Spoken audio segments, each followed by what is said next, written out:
crois qu'une certaine vérité de la sophistique est atteinte grâce à la caricature platonicienne de la sophistique. De même, la caricature de Socrate présentée par Aristophane n'est pas sans pertinence.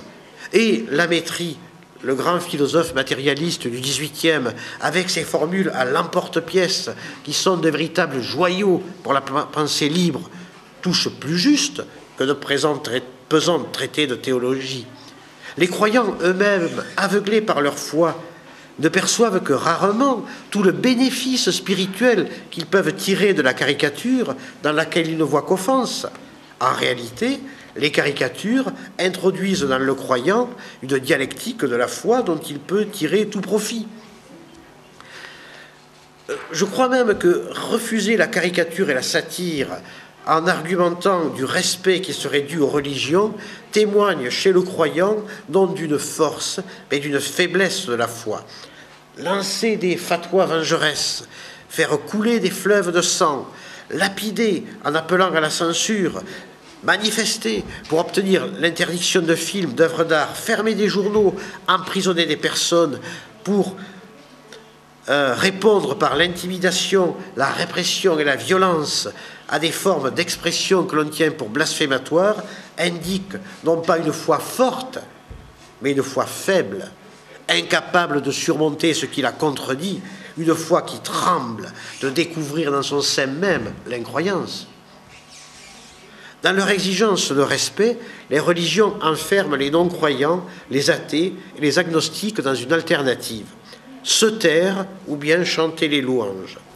Les voilà sommés de se taire devant les abus innombrables, les absurdités des dogmes, l'endoctrinement dès l'enfance, apprendre à lire dans le Coran.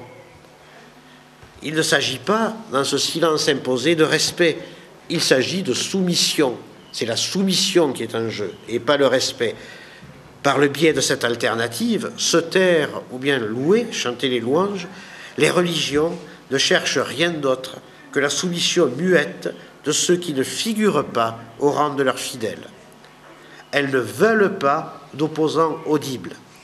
Dans ce cas, le respect n'est ni un concept ni une valeur, il est une force, analogue à une contrainte physique.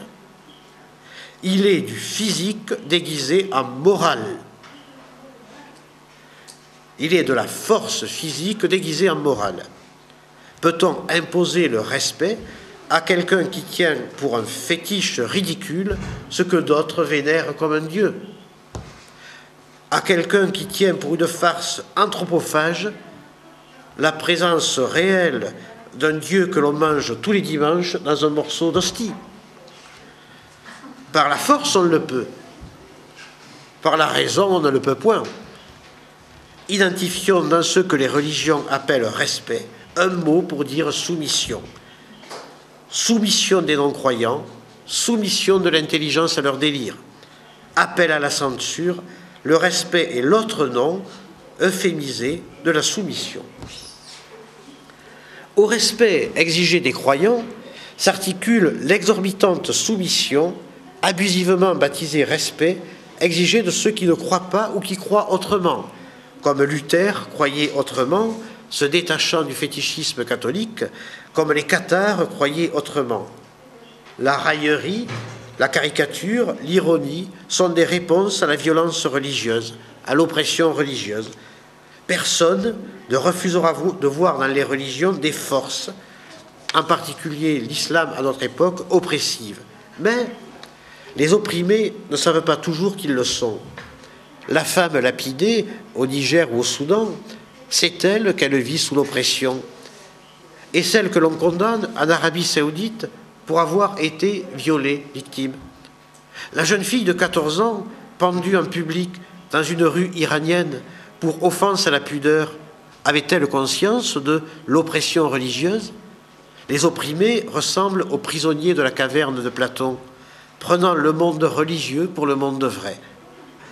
Ce que les religions appellent respect n'est que la soumission universelle à leur imaginaire social particulier. La revendication de respect cache, me semble-t-il, encore autre chose, la volonté de puissance.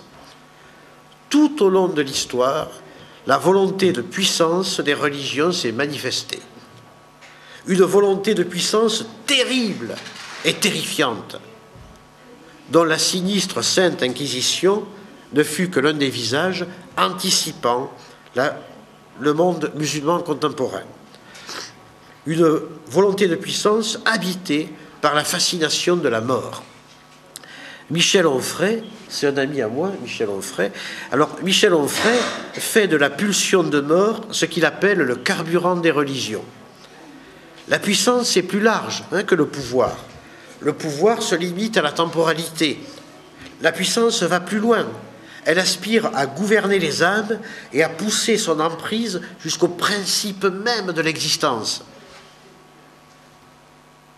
individuelle et sociale. Nous lisons en elle la volonté de régir non seulement les âmes des croyants, mais aussi celles des non-croyants, s'acharnant à rendre l'incroyance invisible. Les religions travaillent à lisser le champ collectif comme si l'incroyance n'y existait pas.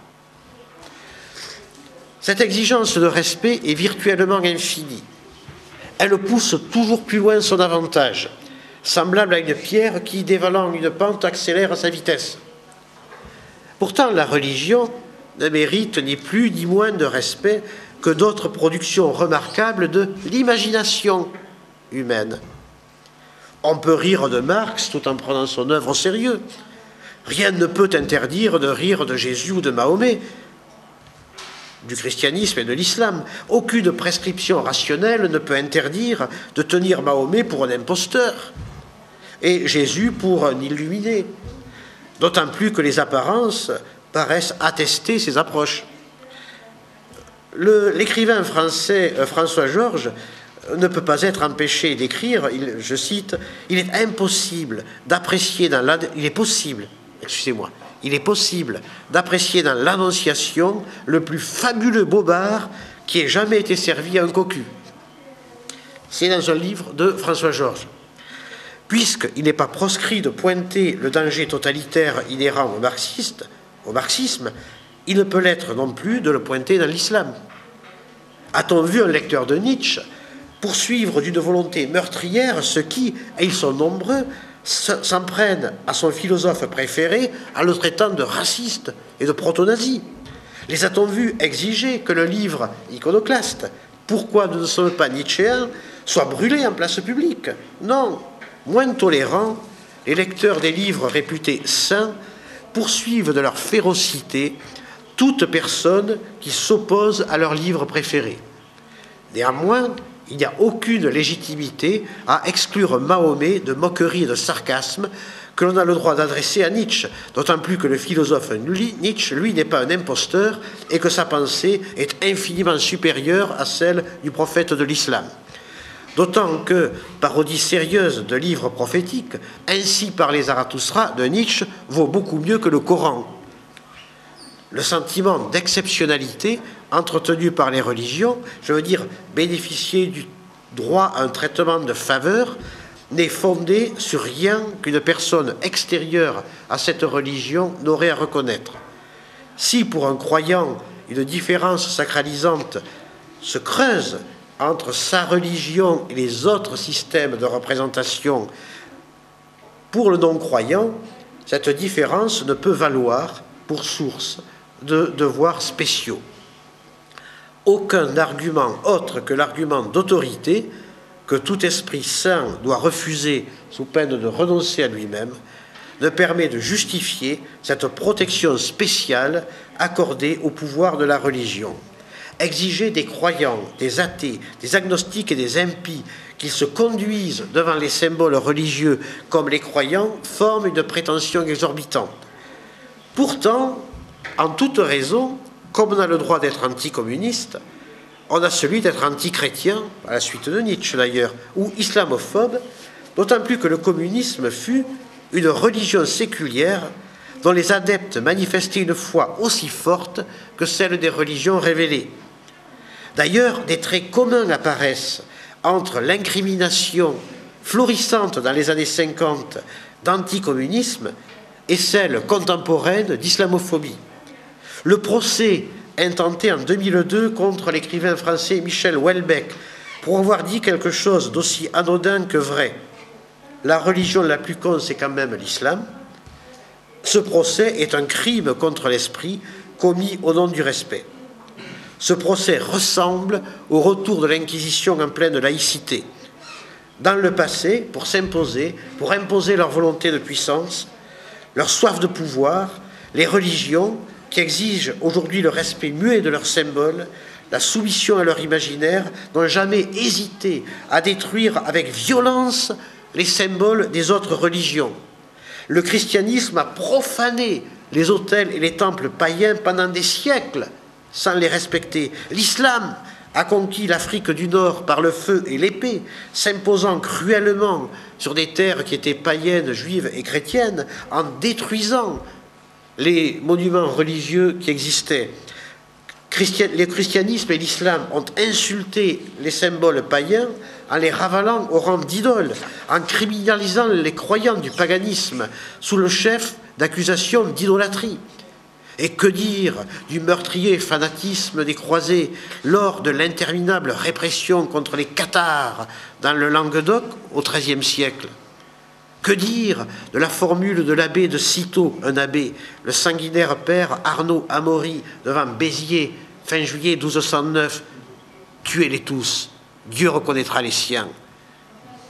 L'exigence de respect est l'une des formes de la volonté de puissance des religions, l'autre forme étant la destruction de ce qui ne leur convient pas, qui va à l'encontre de leurs croyances.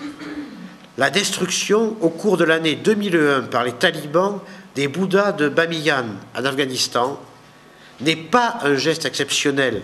Le christianisme et l'islam sont coutumiers de ce genre de gestes. Ils ont dévasté de la sorte des témoignages culturels et architecturaux des autres religions. Les témoignages en sont innombrables. Dans ce type de destruction, nous retrouvons l'enjeu iconocratique. Il ne faut jamais dissocier, lorsqu'il est question des religions, exigence de respect, volonté de puissance, soif de pouvoir. L'exigence de respect aussi donne faussement l'impression d'une stratégie défensive et de protection. Mais, poussé depuis la révolution iranienne par l'histoire, l'islam fait preuve d'audace. Le respect qu'il exige est devenu une arme de conquête. Les musulmans modérés prennent le relais des islamistes fanatiques lorsqu'il s'agit de condamner les caricatures du prophète ou les écrits jugés blasphématoires, les modérés. Les fanatiques disent « on va vous tuer », les modérés disent « on va faire un procès ». La revendication de respect prend un tour offensif. À travers elle, un objectif est poursuivi. Permettre l'installation de pratiques religieuses ou de mœurs inspirées par la religion, le port du voile, l'apartheid sexuel un peu partout, dans l'apartheid sexuel dans les hôpitaux, dans les cours d'éducation physique, dans les lycées, des cours de biologie apartheid pour cause de darwinisme, ultérieurement sans doute l'inscription de fêtes religieuses musulmanes dans le calendrier des jours fériés en France ou en Espagne. Donc, l'objectif, c'est permettre l'installation de tout ça dans l'espace public, voué dès lors à la délaïcisation. L'exigence de respect est une arme qui vise à obtenir des pouvoirs publics un recul de la laïcité, de la liberté de conscience, de la liberté d'expression. Le respect, même s'il n'est que de la crainte déguisée, du mutisme et la soumission fabrique, en neutralisant toute opposition, la surface sociale nécessaire au prosélytisme, ici musulman. Il est, en effet, ce qu'on va appeler du terrorisme spirituel. On est dans le terrorisme spirituel, avec cette exigence de respect. La formule n'est pas de moi, mais d'un journaliste algérien, islamophobe, quoique musulman d'origine, Hamid Zanas. Z-A-N-A-Z. Donc l'objectif, c'est d'obtenir l'autocensure chez les journalistes, les écrivains, les intellectuels, les dessinateurs, d'effrayer les directeurs de journaux, directeurs de maisons d'édition, etc. Les islamistes ont réussi, Tariq Ramadan s'occupait de ça, ont réussi à faire interdire pendant une dizaine d'années la pièce de Voltaire, Mahomet, à Genève. C'est Tariq Ramadan qui a fait interdire cette pièce. Ça a duré 10 ans, l'interdiction. En décembre 2007, le musée de La Haye, en Hollande, retire d'une exposition une photo prise par une Iranienne parce qu'elle pourrait choquer des musulmans. C'est ça, l'autocensure. Bon, et d'aussi tristes exemples sont légion en Europe. Alors, le mélange entre l'exigence de respect revendiquée par les uns, en usant souvent de violence, et l'angélisme peureux des autres, désireux de ne pas choquer, sans compter leur naïveté imbécile, crée un climat munichois, favorable à tous les renoncements intellectuels et politiques. La question de l'islamophobie, c'est très important d'étudier cette question de l'islamophobie. On va y passer 5 minutes maintenant. Je crois que la question de l'islamophobie, c'est le vaisseau amiral de cette stratégie d'envergure planétaire. Piège diabolique, ce concept d'islamophobie, proche acoustiquement, et là est le piège de xénophobie, est autant destiné à effrayer, en évoquant subliminalement la haine, les persécutions, les discriminations, qu'à culpabiliser. Il n'est pas innocent que ce mot islamophobie a été forgé dans les années 70 par les islamistes radicaux s'attaquant aux féministes. La guerre de l'islam contre les femmes est le berceau de ce mot islamophobie. Dès son origine, Kate Millett, célèbre militante du mouvement féministe, fut violemment insultée, puis traitée d'islamophobe, c'est le premier emploi public du mot, puis traitée d'islamophobe pour avoir incité les Iraniennes à refuser de porter le voile. C'est à nouveau autour de la question de l'apartheid des femmes, parce que l'islam c'est ça, c'est l'apartheid contre les femmes, foulard à l'école, dans les institutions, autoségrégation dans les piscines, etc. C'est à nouveau autour de la question de l'apartheid des femmes que se concentre la crispation et que l'accusation d'islamophobie menace quiconque s'élève contre la tentative de critiquer cet apartheid. Dans les années 90, ce terme a ensuite été diffusé très largement par les islamistes londoniens contre Rushdie, dans les campagnes contre Rushdie. L'écrivain et les défenseurs de la liberté de penser et de publier se trouvaient accusés du crime d'islamophobie tout en étant menacés de mort parallèlement. Le concept d'islamophobie est donc à l'origine une arme forgée par les islamistes dans le but d'imposer leur vision totalitaire du monde. Il plonge ses racines dans le plus sordide obscurantisme. Ce concept vise également à masquer l'atroce réalité. C'est l'islam, et non les islamophobes, qui, dans le monde entier, persécutent en mettant en œuvre la charia.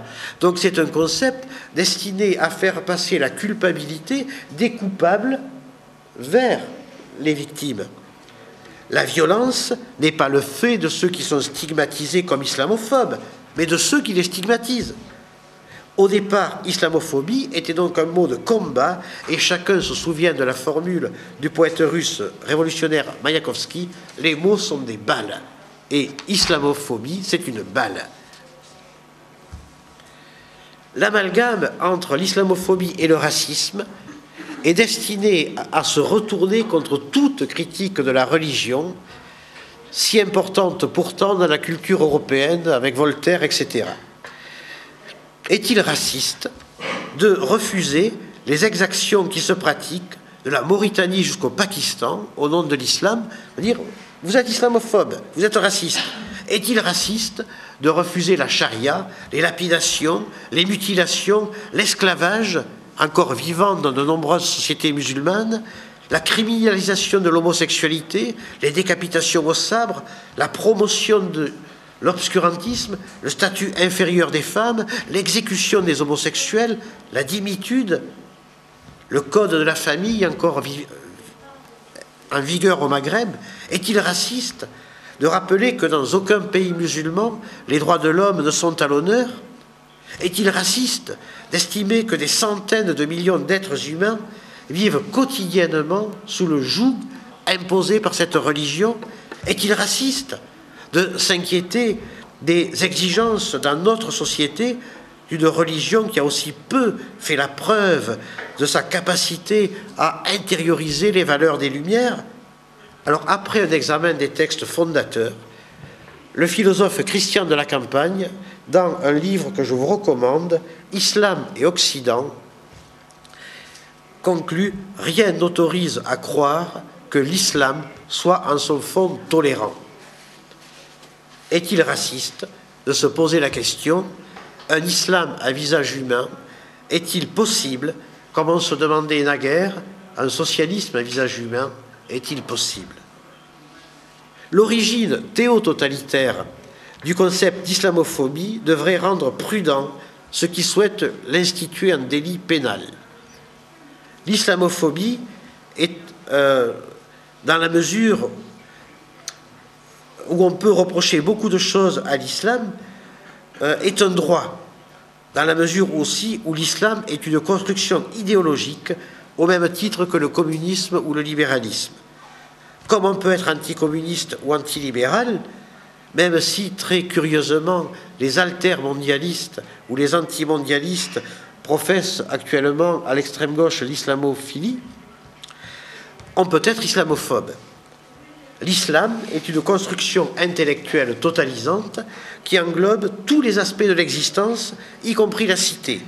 Offrant une vision du monde, cette religion se présente comme une construction à travers laquelle le croyant interprète l'existence dans toutes ses dimensions, y compris les dimensions politiques. Il s'agit également d'une construction normative, prescriptive, prétendant régir la vie individuelle et collective, ne manquant pas de renvoyer certaines parties de l'humanité, les femmes et les juifs par exemple, à un statut indigne. Aucun argument solide ne peut interdire d'être opposé à cette vision du monde.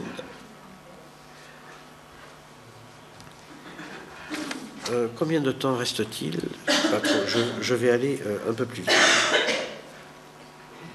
10 minutes. 10 minutes. Ok, ça va aller.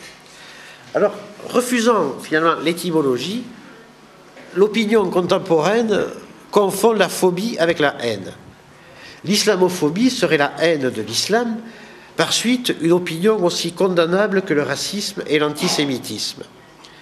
Or, l'histoire met en évidence à quel point la peur de l'islam est justifiée. Parce que phobie, ça ne veut pas dire haine, ça veut dire peur. Très important. La considération du monde contemporain renforce à juste titre cette peur. Et si le thème philosophique de la sécularisation peut discerner une continuité entre le christianisme et les valeurs qui, depuis les Lumières, guident l'islam, Christian guide la modernité, Christian de la Campagne, lui, note une rupture. Aucun historien ne parviendra à me convaincre que c'est l'islam, plutôt que l'Europe agnostique des Lumières, qui a donné au monde l'idée de tolérance. L'idée de tolérance ne peut provenir de l'islam.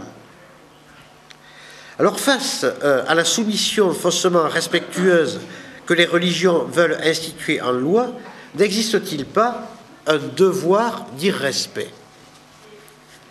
Cette hypothèse trouve son appui dans la conception de la pensée formulée par le philosophe Alain. Penser, c'est dire non, c'est par croire que les hommes sont esclaves. Réfléchir, c'est nier ce que l'on croit. Qui croit ne sait même plus ce qu'il croit. Ça, c'est le philosophe Alain qui l'a dit. Donc, le courage de la pensée se rassemble dans sa capacité à dire non, à trouver dans le non un commencement.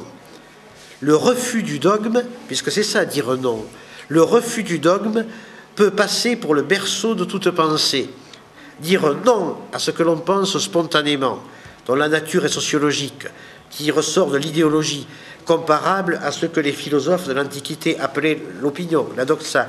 Dire non à ce que l'on impose à l'esprit par la force, Plus qu'un mot, non définit un geste, le geste libérateur par lequel tout esprit entre dans la pensée. Presque tous les hommes naissent au sein d'une religion qu'ils n'ont pas choisie. En opposant leur nom à cette religion, ils naissent à la pensée. Les religions pratiquent depuis toujours l'intimidation afin d'empêcher tout homme d'exercer son devoir d'irrespect. Elles exigent que les actes, les œuvres, les écrits, les dessins, les caricatures obéissent aux limites qu'elles fixent elles-mêmes. Malgré cette pression qui associe culpabilité et chantage, c'est par le geste d'irrespect que l'esprit devient esprit libre, que la pensée devient pensée libre. C'est par ce geste d'irrespect qu'esprit et pensée s'instituent, se mettent debout, exactement, nous y venons, exactement le geste d'Épicure. Croit-on qu'Épicure respectait les dieux, dont cependant il ne niait pas l'existence? Lucrèce fait l'éloge d'Épicure pour cet irrespect inaugural. Je vous lis 3 lignes de Lucrèce. Il parle d'Épicure. Alors que sous les cieux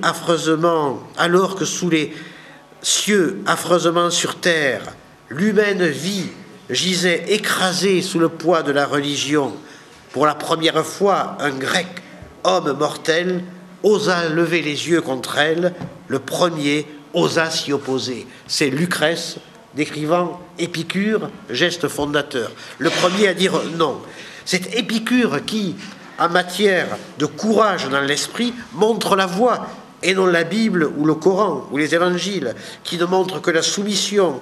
Chez les caricaturistes du journal danois Jyllands-Posten, dans Charlie Hebdo, chez Godard, chez Scorsese, dans le traité d'athéologie de Michel Onfray, perdure à notre époque la liberté d'Épicure. À chaque fois, l'esprit se libérant par le geste du fondateur de l'école du jardin, Épicure. Parmi les chefs d'accusation qui pesaient sur Vanini, qui donc allait être brûlé mort avant sa mise au bûcher à Toulouse au XVIIe siècle, figurait celui-ci avoir enseigné la doctrine d'Épicure. L'Inquisition envoya le professeur Vanini sur les flammes du bûcher pour avoir enseigné la doctrine d'Épicure. Le bilan de l'histoire l'établit, les religions détestent Épicure et sa philosophie. La théologie n'a cessé de le calomnier, de calomnier ses disciples en disant c'est des porcs, en les animalisant sous la forme des porcs, les pourceaux d'Épicure. Or, le devoir d'irrespect que pratiquaient les surréalistes, Voltaire, la Métrie, correspond à l'impulsion donnée pour toute l'histoire de la pensée par Épicure. D'Épicure jaillit la source grecque de l'autonomie, se donner à soi ses propres lois en repoussant celles imposées par un ciel imaginaire. Exemple pour tout esprit, matrice pour toute liberté, Épicure figure l'homme debout, le contraire de l'homme prosterné. L'imagination, source des religions, ne peut fonder rationnellement ni des obligations, ni des interdits collectifs. On ne parvient à déduire aucun impératif universel de ces productions. Les personnages religieux, mythiques et mythologiques sont des fictions littéraires, au sujet desquelles la liberté d'expression doit recevoir son extension maximale. Nul argument raisonnable, sinon la force déguisée en droit, l'intimidation déguisée, le chantage et l'intimidation, n'existe pour empêcher aussi de les traiter publicitairement, puisqu'il y a eu un procès de l'Église de France pour une publicité où on voyait Jésus. La scène. Donc ce sont des personnages, non pas des personnes réelles, mais des personnages littéraires issus d'un livre, l'Évangile, dont chacun sait qu'il n'est pas un livre d'histoire. Donc nous avons le droit de les traiter comme des personnages littéraires. Mahomet et Jésus peuvent accéder au même statut que Cagliostro, Madame Bovary ou Don Quichotte.